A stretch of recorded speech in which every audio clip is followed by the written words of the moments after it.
Hey, what's up guys? Thanks for stopping by the channel. For this video, I'm going to be giving you an in-depth review of this Nacken dive watch from NTH, which is a micro brand that's been around for a while, and that abbreviation stands for Nod to History. So feeding into that narrative, NTH puts out vintage-inspired military or dive watches typically. And this watch is no different. So on my wrist, this is the vintage blue colorway for the Nacken. And even though it doesn't come right out and say it on the website, I do believe this is pretty much a straight homage to a Tudor Submariner reference 9411 that was popular in the mid-70s to early 80s. And I think this watch evokes a lot of the design features of that watch with that snowflake handset and block-styled indices around the dial. Now I can appreciate a fairly compact dive watch, and this one comes in at about 40 millimeters across the case. Lug to lug is about 48 millimeters, and it sits fairly flat on the wrist with a thickness of only 11.5 millimeters to a double dome sapphire crystal with anti-reflective treatment on the underside. Now powering this watch is a Miyota caliber 9015, which is a 4 Hz movement. It's hacking and hand windable, has about a 42-hour power reserve, and the deviation is pretty good. It can deviate no more than -10 to +30 seconds per day, but in actual practice, I'm getting about +10 seconds a day. Now price-wise, these watches come in at around $675 US if you buy from an authorized dealer, like WatchGauge in the United States. But if you factor in the conversion rate and cost of shipping and import duties into Canada, this price actually balloons closer to 900 Canadian dollars. And at that price, it's not the most value-driven dive watch out there when you consider brands like Steinhardt that have so many homages to other Rolex or Tudor models at much better prices, but it's still designed and executed quite well. So let me flip perspectives now, and you can see this watch up close and get a better understanding of what's crackin' with my Nacken.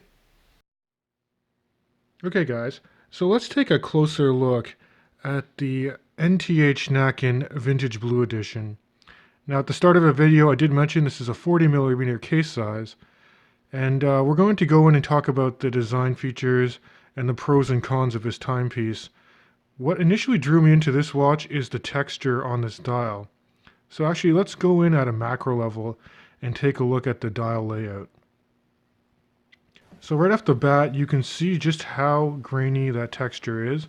It's almost like rows of blackberries or some sort of composite of grain and sand put together on a very dark, almost navy blue dial background. You can see how thickly printed on the NTH and Nacken printing is, as well as the indices. Now the printing isn't as crisp as I would like at the macro level. You can see that the borders on some of the indices and some of the printing isn't super clean, but this is only visible when you look at the watch really up close. Now I like the handset, it's high polish, and again you have those snowflake hands, and note just how well the contrast is that they're all printed in white for the handset and indices against that dark navy blue background. Not only do you have strong, what I consider C3 superluminova on the applied indices and handset, but this bezel insert is completely loomed as well, and so is this oversized crown with the NTH printing, which is kind of a neat feature. So let me show you a low light shot, and you can actually see just how well the dial, hand stack, bezel, and crown light up in low light conditions. You can see that the lume is very evenly applied, and it does last quite a long time. I'm very pleased at how well this performs in low light situations. And so if we move away from the dial, I like this bezel, the finishing and the layout for the bezel quite a bit. You can see that there's a very strong coin edge pattern to the bezel. It's a stainless steel bezel insert, and just listen to the action of this bezel. So it's 120 clicks. Very audible and satisfying detents. And guys, there's like no backplay whatsoever. On top of that, the alignment of the bezel, it's very well laid out, and it does line up very well. If you look at how it plays with the light too, you can see that the color of the bezel does change from like a light blue sometimes to a darker hue of blue. And even the finishing on the bezel is top notch. There's actually radial brushing, like circular brushing, sorry, all around the bezel. And I just think it just adds an extra bit of dimension. And the printing on all of the markings on the bezel, it's very crisp. Very well done. Flipping to the side, you can see that there's some really nice horizontal brushwork along the flanks of the case. And then you have this really nice polished bevel that goes from one tip of a lug all the way to the other tip of a lug. I like the continuity of that feature, and it just gives some extra dimension and lines to the case of this watch. Note that the crown is oversized and there is no crown guards. And again, you have NTH engraved very deeply into the crown. The grip on the crown is very, very good. You get a very satisfying pop. Manually winding the Miyota 9015 movement. For me, it's not the smoothest crown top rate. There's actually some resistance as you wind this. Now, if you pull it out to the mid position, there's actually a ghost date wheel because this is the no date version. But then, of course, if you do pull it all the way out, you can hack and stop the movement, and then you can set the watch however you like.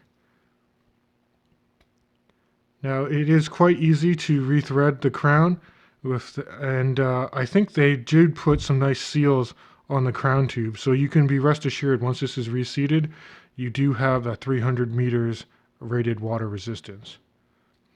Now let's talk about the bracelet. So first off, this is a 20 millimeter lug opening, which is amazing because you have a host of aftermarket strap and bracelet options if you so choose. It's a 3-link style bracelet, nice brushing along the tops, and the side it's kind of a satin finish. But just look how it drapes. This folds right over the case. And yeah, the links themselves articulate very well and independently of each other. So what this leads to is a lot of comfort on wrist. If you look at the links themselves, where you can adjust them, they're actual screw links. So it's quite easy to size. And I'm very fond of this clasp, given that you have 6, yes, count it, 6 micro adjustment holes. So getting the perfect fit is really, really simple with this many layers of adjustment. Now they did away with a dive extension, but I'm totally fine with that. You can see the clasp itself. It's finished fairly well. You kind of have a satin bevel on the side, NTH logo on the top, and then it's twin trigger deployment to a nicely milled out swing arm here. And then you can also see that there are solid end links to the head of the watch. Now, like a Tudor or a Rolex, the caseback is fairly sterile overall. It does say NTH on it.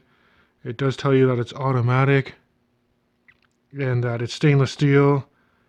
Note that the caseback itself is screwed in to the back of the watch, aiding in that 300 meters of water resistance. Okay, and here's a wrist shot for you guys. So as you can see, I think this watch just wears very well on wrist.